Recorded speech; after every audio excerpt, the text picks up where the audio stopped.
It's August 17th, 2019, 3:17 p.m. This is episode 588. My first idea on this was to have Trump trying to find Greenland on a map and then settling on an offer from a Nigerian prince. But then I thought, that's not as much fun to draw. Let me draw the Brooklyn Bridge. I can't remember the last time I've drawn it, if I ever have.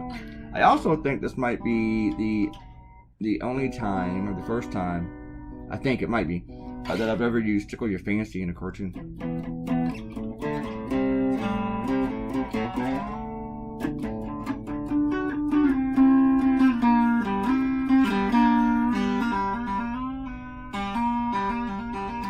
I knew drawing the bridge might be kind of difficult, but it really wasn't that hard. Well, looking at photos of it, I thought, screw it, let's just let's look at the photo and then just do it my own way. After I drew the whole thing and I thought I was ready to go, I added a couple other little tiny details to it. And then at the last minute, after right here, for some reason, FileZilla kept popping up on me and I had to stop the video. Yeah, I kept killing it, kept coming back, kept killing it, kept coming back. Not minimizing it, killing it. And then a window popped up for me to update it. Like, mother, Jesus. Whenever stuff like that happens while I'm trying to draw, it can knock me out of my zone. I was like annoyed. It's like 4 a.m. and I'm getting these pop-ups.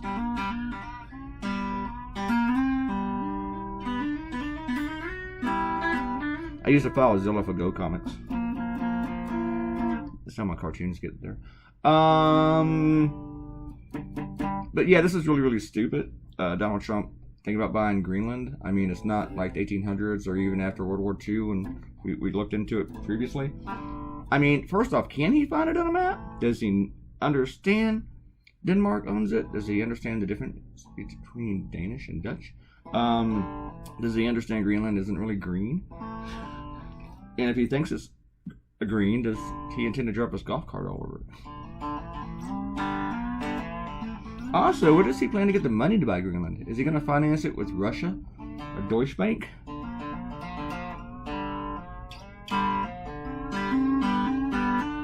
decided to do this video now and get it out of the way because I need to take a shower that I'm going to get out of the house. I have to go mail off a print for someone. And I think I'm going to go get some food.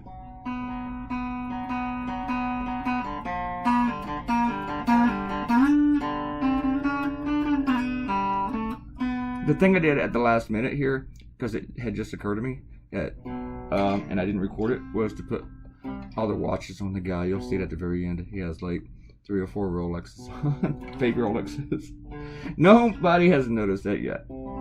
A lot of times it seems like nobody notices anything in a cartoon until it gets to Go Comics. And those people kind of scrutinize them a little bit more.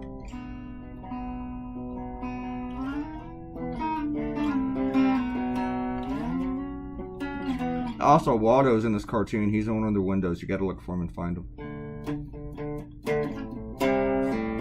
On the last cartoon, we're about to do our shout-outs. On the last cartoon, Wag the BB, which I did a riff on a cartoon that was in the New York Times, and it made the New York Times stop running cartoons. So I took that cartoon and I reversed it, and it made the Washington Post today. I wonder if there's something...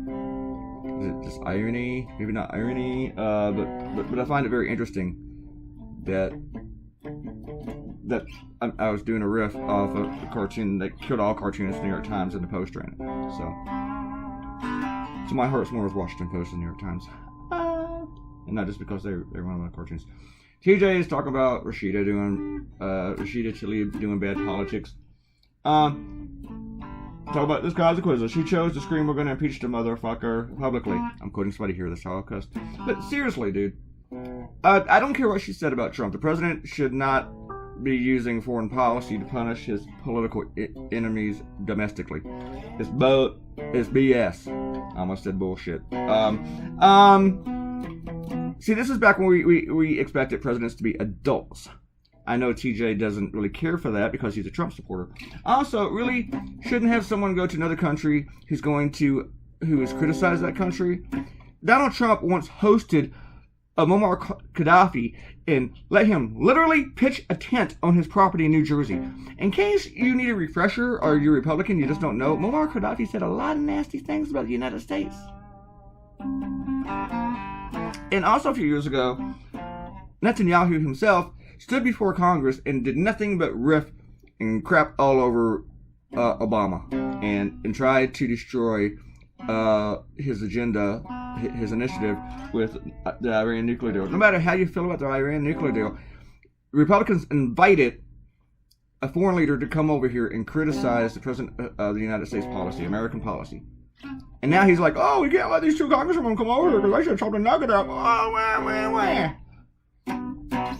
Please. And also, you can't, TJ calls it divisive and untrustworthy. You cannot, with a straight face, and imagine your face is all sorts of crooked, you cannot use the term divisive and trustworthy, those words, while you are supporting Donald Trump. I'm going to repeat it again. Divisive and untrustworthy.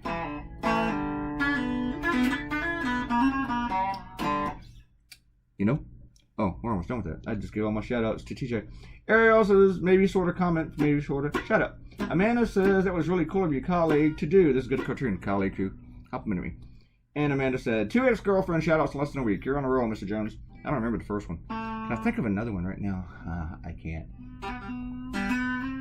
I have forgotten all of them, Amanda. After you came along, I can't remember any other girlfriends. Did I have another girlfriend in my life? I cannot remember. I don't even know any other women. They're all like just shadowy figures in my past. All right, everybody, leave a shout out. Leave a comment, might get a shout out. And if you click the red button, become a subscriber. Goodbye. I'm in trouble.